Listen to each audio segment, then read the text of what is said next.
அடுத்ததாக பார்க்கக்கூடிய ராசிக்காரர்கள் ரிஷப ராசிக்காரர்கள். தொழில், உத்தியோகம், வியாபாரம், படிப்பு, மேலதிகாரிகள் விஷயத்தில் கவனம். பெருமாள் தாயார் அனுமன் வழிபாடு மிக முக்கியம்.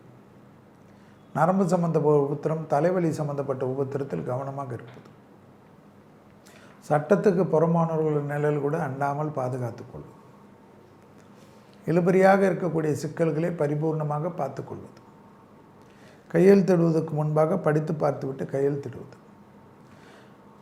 விரயங்கள் அதிகமாக இருப்பதனால் செவ்வாய்க்கிழமை மதியம் 1 மணிலிருந்து 2 மணிக்குள் ஒரு சாம்பார் சாதமும் ஒரு எலுமிச்சைப்பழ ஊறுகாவும் தானம் கொடுப்பது.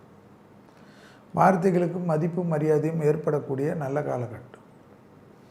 எதிர்பார்க்காத நிறைய விஷயங்கள் நடைபெறக்கூடிய சாத்தியக்கூறுகள். தொழிலில் இருந்த சங்கடங்கள், உத்தியோகத்தில் இருந்த சங்கடங்கள் எல்லாம் பரிபூர்ணமாக நிவர்த்தி ஏற்படுவது. ஏற்றங்களும் அனுகூலங்களும் மிக அற்புதமான அமைப்பை ஏற்படுத்துவது.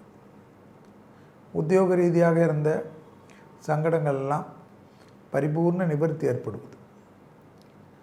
அதேபோல் இடமாற்றம், தொழில் மாற்றம், உத்தியோக மாற்றம், வியாபார மாற்றம், படிப்பு மாற்றம் எல்லாம் குடும்பத்தாருடன், பெரியவர்களுடன், உங்கள் மீது அன்பு கொண்டவர்களுடன் கலந்து ஆலோசித்து செய்வது. மெயினாக விஷயம், சட்டத்துக்கு புறம்பானவர்களுடைய விஷயத்தில் தலையிடாமல் இருப்பது.